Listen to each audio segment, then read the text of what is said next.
बातों को बहुत अच्छी ढंग से सुना। मेरे मन में 2-3 सवाल आए।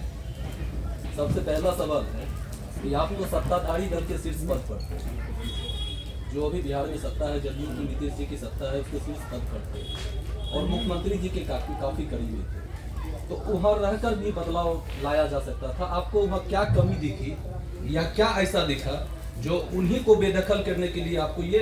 देखिए, पहली बात तो आप ये अपने जानकारी को दुरुस्त कर लें, मैं कभी सरकार में नहीं रहा हूँ।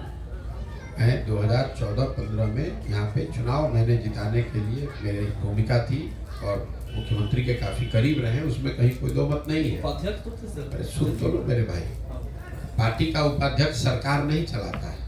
सरकार को तो सरकार के लोग चलाते हैं, मंत्री चलाते हैं, अफसर चलाते हैं, कैबिनेट चलाती है। जो आदमी अंडर ओथ नहीं है, उसको सरकार में हस्तक्षेप करने का वैधानिक कोई रास्ता उसके पास नहीं है। 14 में जब सरकार को जिताने में हमारी भूमिका थी, उस समय 7 निश्चय बनाया गया। उस समय ये तय किया गया कि ये 7 निश्चय के कार्यक्रम किए जाएंगे। उसको इम्प्लीमेंट करने के लिए बिहार विकास निगम भी बनाया गया, लेकिन उसके बाद उसको करने की जिम्मेवारी तो उनकी है जो सरकार में है, जो सरकार के मंत्री हैं, जो मुख्यमंत्री हैं। तो उनका दोष, उनको दोष न देकर, अगर आप मेरा दोष नहीं, ऐसा सुनिए मेरी बात, अगर आप ये समझते हैं कि आपने क्यों नहीं किया तो नहीं, अगर मान लीजिए आपकी बात को मान लीजिए कि हमारी गलती है, तो सुधार भी हम ही करेंगे, आप उसकी चिंता न करें। मतलब अगर मान लीजिए आप वहाँ रहकर शीर्ष पद नहीं कर सकते हैं, नहीं कर सकते हैं, अगर आप मुख्यमंत्री भी रहिएगा तो नहीं कर पाइएगा। ये मेरा अपना 10 साल का अनुभव है। सिर्फ चुनाव जीतने से, सरकार बदलने से अगर चीजें सुधर जाती तो मोदी जी ने बिहार को सुधार दिया है। नीतीश जी 18 साल में सुधार पाए, लालू जी 15 साल रहे, सुधार पाए। मेरी अपनी समझ, आप कह रहे आप ये क्यों कर रहे हैं, हम ये नीतीश कुमार या किसी को बेदखल करने के लिए नहीं कर रहे हैं। मेरी अपनी समझ ये है कि अगर बिहार में सुधार होना है तो मैंने इसीलिए शुरू में बताया कि जब तक समाज के स्तर पर प्रयास नहीं होगा, आप और हम नहीं सुधरेंगे, तब तक सरकार के बदलने से कुछ होने वाला नहीं है। इसीलिए ये प्रयास कर रहे हैं। अगर नीतीश बाबू के बेदखल होने से बिहार सुधर जाता तो उनको बेदखल करना तो बहुत आसान है। हमारे वहां बैठ जाने से अगर बिहार सुधर जाता तो काम, उसके लिए इतनी मेहनत करने की जरूरत नहीं है। चुनाव कैसे लड़ा जीता जाता है उसकी समझ थोड़ी बहुत हमको है, लेकिन मेरे अपने 10 साल का अनुभव बिहार और बिहार के बाहर जो भी रहे हैं कि सिर्फ चुनाव जीतने से ये जरूरी नहीं है कि सरकार में, व्यवस्था में परिवर्तन हो जाए। उसके लिए बड़े प्रयास की जरूरत है, इसीलिए इतना बड़ा प्रयास कर रहे हैं। अगला पड़ाव क्या होगा? अगला पड़ाव जब पदयात्रा पूरी हो जाएगी तो जो उसके उद्देश्य हैं 3, बिहार, मेरा अपना मानना है कि बिहार में एक बड़ी जनमानस ऐसी है जो इस सोच से प्रभावित होकर इससे जुड़ेगी, नया विकल्प बनेगा और 2025 में जनता की ओर से एक नया विकल्प रखा जाएगा जिसमें अच्छे लोगों को अवसर मिले ताकि वो चुनकर आए और उनके पास बिहार को अगले 10 वर्ष में सुधारने की एक सोची समझी योजना हो और योजना पर काम हो। दूसरा सवाल, ये हर दलों के साथ एक जातिगत आधार है।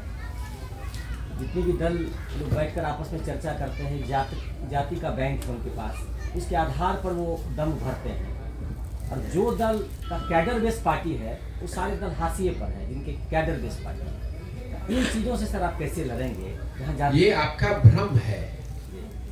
ये अगर आपका सवाल ये है कि बिहार में हर चीज जाति पर ही होता है, अगर सवाल आपका ये है तो आप अपनी समझ को थोड़ा बेहतर कर लें। अगर बिहार में हर व्यक्ति जाति पर ही वोट देता है, जैसा यहाँ के बुद्धिजीवी, पत्रकार, राजनीतिक विशेषज्ञ लोग बताते हैं, आप मुझे ये बता दीजिए कि मोदी जी को बिहार में वोट कौन दे रहा है? मोदी जी के जाति का तो बिहार में कोई आदमी नहीं है।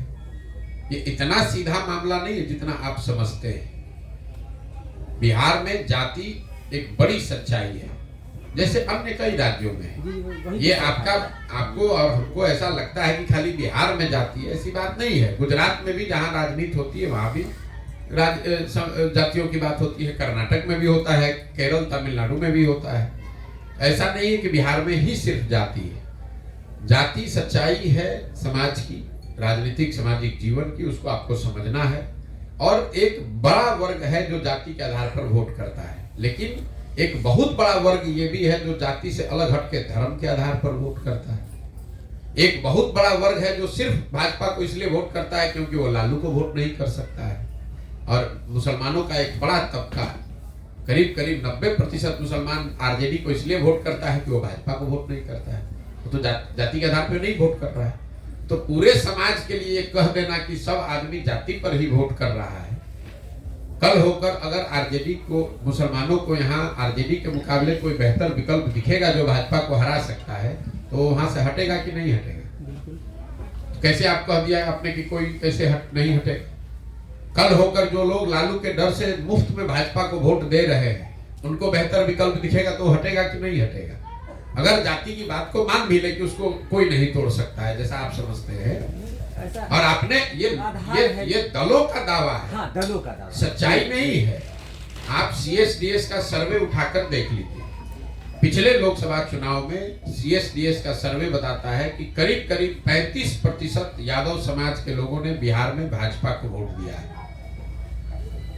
हम पूरे बिहार में तो लोग यही दावा करते हैं कि यादव जो है वो सिर्फ आरजेडी को ही वोट करता है।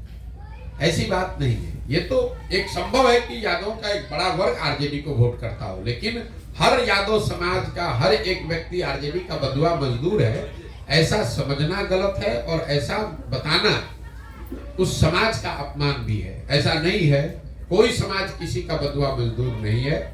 ये जरूर है कि उसकी एफिनिटी किसी के प्रति ज्यादा हो सकती है, बंधुआ मजदूरी नहीं है। सर, सारे लोग, और उसको वो विकल्प दिखेगा तो वो वहां से छोड़ते देरी नहीं लगाएगा। सर, सारे लोग बदलाव की बात करते हैं, हमारे मन में भी बदलाव है कि बिहार में बदलाव है, लेकिन जब नेतृत्व मिलता है तो खुद बदल जाते हैं। आपका इस संबंध में क्या कहना? कौन बदल जाता है? जैसे कोई भी पॉलिटिकल दल हो या जैसे राजनेता हो, सारे लोग बदलाव, जैसे उदाहरण है केजरीवाल जी हैं, वो भ्रष्टाचार के अगेंस्ट में। देखिए, बेकार की बात है, बात हो रही है बिहार की। अब आप उछल के चले गए केजरीवाल की बात। एक मिनट समझिए, मेरा पॉइंट बदलाव बिहार बदलाव की बात करते हुए लोग बदलाव लोकतंत्र में जरूरी है, बिल्कुल जरूरी है। और अगर वो आप ये कह रहे हैं कि बदलाव होने से भी सुधार हो, इसकी कोई गारंटी क्या है? बिल्कुल इसकी गारंटी है। अगर उसी आप, और ये प्रमाण देख लीजिए, देश में सबसे आगे के जो राज्य हैं, दक्षिण के राज्य आज बहुत बेहतर कर रहे हैं। दक्षिण के जितने राज्य हैं, ये आंकड़ा आप याद कर लीजिए, कोई भी वहां नेता आज तक 10 साल से ज्यादा लगातार मुख्यमंत्री नहीं बना। ना कर्नाटक में, ना तमिलनाडु में, ना केरल में नहीं बना। क्यों? ना आंध्र प्रदेश में, ना तेलंगाना में। वो राज्य तरक्की कर रहे हैं, फिर भी जनता वहां दूसरों को ला रही है, ताकि नेताओं पर भी दबाव है कि अगर आप काम नहीं कीजिएगा, जनता की अपेक्षा पर खरे नहीं उतरिएगा, तो आपको हटा दिया जाएगा। उसके मुकाबले बिहार को देख लीजिए, 32 साल से लालू नीतीश, इसके आगे जनता देख ही नहीं रही है। हमने लोकतंत्र, जो बात मैं आपको बता रहा हूं, समाज में कहीं ना कहीं लोकतंत्र को आपने कमजोर कर दिया। आपको जिसको चुनना है चुनिए, लेकिन वो चुनाव, वो भरोसा 5 वर्ष के लिए है, 50 वर्ष की बंधुआ मजदूरी नहीं है। आपने लालू को चुन लिया, तब लालू को ही वोट दिए जा रहे हैं पिछले अगले 30 साल तक। एक बार नीतीश पे भरोसा, नीतीश जी ने पहले टर्म में अच्छा काम किया तो जनता ने उनको 2010 में बड़े बहुमत से जिताया, लेकिन अगर दूसरे टर्म में अच्छा काम नहीं किया तो जनता की जिम्मेवारी है कि उनको हटाकर किसी दूसरे को लाए, तभी तो लोकतंत्र चलेगा। इस तरह का है कि कोई कोलैबोरेशन नहीं है। जनता कोलैबोरेशन के आगे देख सकती है, आप भ्रम मत पालिए। 2010 में पॉलिटिकल कोलैबोरेशन, जिस गठबंधन की आप बात कर रहे हैं, नीतीश कुमार और भाजपा साथ में लड़े थे, 206 सीट मिला था। वही कोलैबोरेशन अभी 2020 में जब लड़े तो 125 सीट नहीं मिला। जनता इतना बेवकूफ है। तो सर 24 में मैं किसको वोट दूं, आप बता दीजिए। हम क्यों बता दे भैया, आप अपने 2024 का चुनाव है, मैं कहाँ जाऊँ? क्या विकल्प है हमारे? आपके पास जो आपका दल आएगा, अरे भैया हम ही को कहे वोट दीजिए, आपको जो विकल्प अच्छा लगे उसको दीजिए। वही ना, मतलब मैं कहाँ जाऊँ? आप तो बता दीजिए। बदलाव की बात आप करते हैं, मैं कहाँ बदल के जाऊँ? इससे आप अपने आप को आपने इतना निरीह बना लिया है, इसीलिए तो भोग रहे हैं, भोगिए। और इसी तरह आपने, अगर आपको लगता है कि कोई नहीं था तो अभी तक काहे नहीं बनाए नया दल? प्रशांत किशोर का इंतजार कर रहे थे। प्रशांत किशोर कल चल रहे रोड पे, या गिर के मर जाएंगे तो आप अपना जिंदगी नहीं जिंदा रहिएगा। चलिए ठीक है सर, अंतिम सवाल, ये लास्ट सवाल है कि आप अपना दल बनाएंगे या किन्हीं के साथ जाएंगे? फिर फालतू का बात, मतलब सवाल आप याद नहीं, आप क्या है आप सवाल अपना लिख कर लाए हैं घर से। नहीं जो हमने 40 मिनट बोला, देखिए, सुनिए ना मेरी कुछ बात, नहीं लिख के लाना मतलब दिमाग में हाँ, नहीं। दिमाग में कंसेप्ट है, मैं अपनी हम बात जो कर रहा बोल हूँ। रहे हैं उसको आपने सुना ही नहीं। हमने कहा कि पूरा बिहार चल के जनता की मदद से नया दल बनाएंगे और 2025 में जनता के सामने वो विकल्प रहे, ये बात बताई। और उसको आपने सुना ही नहीं या सुनकर अनसुना कर हमारा दिया। फिर वही आप कीजिएगा, सर, किसके साथ हमारे- गठबंधन कीजिएगा। हमारे मन में कुछ सवाल है, उसका जवाब तो आप दे देंगे। रहे, किसका हमारे मन जवाब का दे रहे? सवाल है तो जवाब तो दे आप रहे। अपना दल बनाएंगे या कहीं जाएंगे या कुछ भी नहीं करेंगे या फिर जनता दोनों ही नहीं करेंगे, क्योंकि आप सुन ही नहीं ये सर, रहे। ये मैंने सर, कहा कि कोई दल हम अपना नहीं बनाएंगे, जनता यहाँ मिल के दल बस यही बनाएगी। जवाब है सर, हो गया। दूसरा बात, जब दल अभी बना ही नहीं है तो गठबंधन का सवाल कहाँ है। तीसरी बात, अगर बिहार की जनता मिलकर दल बना रही है तो गठबंधन काहे करेगी। इसी गठबंधन से मुक्ति के लिए तो इतना प्रयास कर रहे हैं। कुछ लोगों का सर 2024 को पदयात्रा लेके चल रहे हैं, बदलाव की बात कर रहे हैं, लेकिन 2024 जो लोकसभा चुनाव उसको अब टारगेट नहीं करके सीधे 25 को टारगेट कर रहे हैं। तो कुछ लोग ये र्यूमर भी फैला रहे हैं कि नहीं ये तो भाजपा को क्या करें, मदद करने के लिए चल रहे हैं। नहीं, देखिए, इसको चोट कर रहे बात हैं। ये है कि जो बात हम कह रहे हैं जनता के सामने, ये कोई टारगेट हमने बाद में नहीं चेंज किया है। 5 मई 2022 को जब हमने जन स्वराज की घोषणा की तो ये कहा कि दल तभी बनेगा जब हम पूरा पदयात्रा कर लेंगे। उसके बाद से हम कोई टिम्बकटू घूमने गए नहीं है। बिहार की जनता देख रही है, आप लोग देख रहे हैं कि 16 महीने से हम घर परिवार छोड़कर प्रतिदिन चल ही रहे हैं। लेकिन जब पूरा बिहार कहा है कि चलेंगे तो चलने के बाद ही तो बना सकते हैं। अगर हमको खुद ही दल बनाना होता तो पटना में बैठ के पहले ही बना लेते। लेकिन जब हम मान लीजिए कि बेगूसराय आज पहुंचे, बेगूसराय के लोगों से मिले ही नहीं, तो कैसे पता चलेगा कि बेगूसराय में किन लोगों को साथ में लेकर दल बनाना है। अगर बेगूसराय कर लिए तो खगड़िया तो पहुंचे नहीं, मुंगेर तो गए नहीं, कटिहार पहुंचे नहीं। तो जब तक कम से कम 2/3 बिहार हम कर न ले तब तक दल नहीं बन सकता है। अगर उसके बाद जो भी चुनाव आएगा, चाहे मुखिया का चुनाव आए कि लोकसभा का चुनाव लड़ा जाएगा, और उससे पहले अगर विधानसभा का भी चुनाव आ जाएगा तो भी नहीं लड़ा जाएगा। सिंपल बात है। बहुत बढ़िया। राम मंदिर के उद्घाटन को लेकर बिहार में लोगों में खूब उत्साह है। लगभग 10 लाख लोग अयोध्या जाएंगे। हिंदू होने के नाते क्या आप भी हो जाएंगे? हम तो भैया अपनी पदयात्रा कर रहे हैं। और मेरा एक सवाल है, आप कहते हैं कि लोकसभा से पहले बिहार में महागठबंधन नहीं टूटेगा।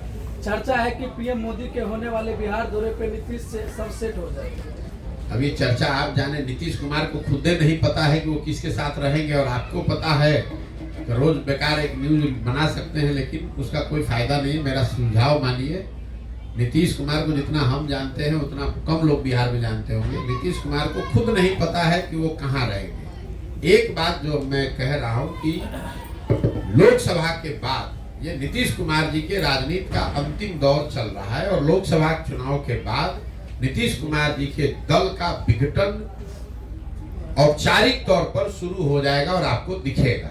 इतना मैं जानता हूँ। चाहे वो भाजपा में जाए, महागठबंधन में रहे, अकेले रहे, छोड़ दें, अब ये अंतिम दौर है, इसके आगे चलने वाला नहीं है। इतना आप निश्चित जान लीजिए। दूसरा, मैंने ये कहा कि वो महागठबंधन में लड़ेंगे, उनको 5 सीट भी नहीं आएगा। जदयू को 5 सीट भी नहीं आएगा, ये लिखकर आपको दे देते हैं। अगर आ जाए तो हमको आकर आप बता दीजिएगा, हमसे सवाल पूछ लीजिएगा। बिहार विधानसभा में महिलाओं के ऊपर नीतीश कुमार के द्वारा टिप्पणी किया गया था, किस रूप में देखते हैं आप? किसी रूप में नहीं देखते हैं। वो नीतीश कुमार की उम्र हो गई है, और इस तरह के अलूल जलूल बयान देते रहना नीतीश कुमार की अब एक तरह से आदत भी बन गई है, और उनकी आप कह लीजिए कि जो उनकी मनोस्थिति है उसको दर्शाती है। जब आप सामाजिक राजनीतिक तौर पर घिर जाए, आपको घबराहट हो, उम्र का असर हो जाए, तो इसी तरह का अलूल जलूल आप बोलिएगा, खुद भी शर्मिंदा होइएगा और पूरे बिहार के लोगों के लिए भी शर्मिंदगी का कारण बनिएगा। प्रधानमंत्री के द्वारा कहा गया था पूरे विश्व में नाक कटवा दिया गया। मुख्यमंत्री के ऊपर नरेंद्र मोदी के द्वारा एक बयान दिया गया था, मुख्यमंत्री नीतीश कुमार को लेकर उनके द्वारा बोला गया था कि पूरा विश्व में नाक कटवा दिया गया। अब इस पर हम क्या बोले? बयान दिया नीतीश कुमार ने, टिप्पणी की प्रधानमंत्री ने, तो हम क्या बोले? वो बिहार के नागरिक होने के नाते आप हम सब ये सहमत हैं कि जो बयान था वो शर्मनाक था, वो नहीं देना चाहिए था। और अगर बिहार के मुख्यमंत्री इस तरह का बयान सदन में खड़ा होकर दे रहे हैं तो जगहसाई होगी ही, हम सबको शर्मिंदगी होगी कि हम लोग के मुख्यमंत्री, हम लोग के नेता इस तरह की बात कर रहे हैं। ठीक है भैया, बहुत बहुत सर एगो सवाल था सर, केंद्र की सत्ता का कहना है कि 2045 तक भारत का पूर्ण विकास करेगी, तो वहाँ सर हमारा बिहार कहाँ पर है? क्योंकि मेरे भाई, जब आप 5 वर्ष की बात नहीं करके 25 वर्ष की बात करने लगे तो समझिए कि कहीं ना कहीं गड़बड़ है। संविधान बनाने वाले लोगों ने, इस देश को बनाने वाले लोगों ने, या लोकतंत्र की जो बुनियाद है पूरे दुनिया में, खाली बिहार में नहीं, उसमें 4-5 वर्ष की एक अवधि रखी गई है। उसमें 25 वर्ष के चुनाव की बात नहीं कही गई है। चुनाव उसमें बात सुन लीजिए, उसकी वजह समझिए क्यों नहीं कही गई है। अगर आप 25 वर्ष की बात करेंगे तो 25 वर्ष में किसने क्या देखा है कि 45 में क्या होगा। सर 5 वर्ष में अगर आप अपनी प्रॉमिस को डिलीवर नहीं कर पा रहे हैं तो 25 वर्ष की बात करना बेमानी है। सरकारों का मूल्यांकन 5 वर्ष में होने की व्यवस्था है, उसी के आधार पर मूल्यांकन होना चाहिए। विजन डॉक्यूमेंट आप 100 साल का बना के जारी कर दें, टारगेट आप 100 साल के लिए कर दें, उसका कोई बहुत महत्व नहीं है। महत्व इस बात का है कि 5 वर्ष जो जनता ने आपको काम करने के लिए दिया, उस दौरान जो आपने कहा, जो टारगेट सेट किया, उसमें आपने क्या डिलीवर किया, क्या नहीं किया, जनता इसी बात को देखकर वोट करती है। 25 वर्ष के बाद भारत का क्या होगा, 75 वर्ष के बाद क्या होगा, वो चर्चा का विषय हो सकता है, वो इंटेलेक्चुअल डिबेट का विषय हो सकता है, वो स्ट्रेटेजिक थिंकिंग का हिस्सा हो सकता है, लेकिन चुनाव के नजरिए से, सरकारों के वोट के नजरिए से उसका कोई महत्व नहीं है और होना भी नहीं चाहिए। इसलिए बेकार की चीजों में उलझाइए मत कि 45 में इंडिया का क्या होगा। आपका पदयात्रा बहुत बहुत सफल हो, धन्यवाद। आपका पदयात्रा सफल हो।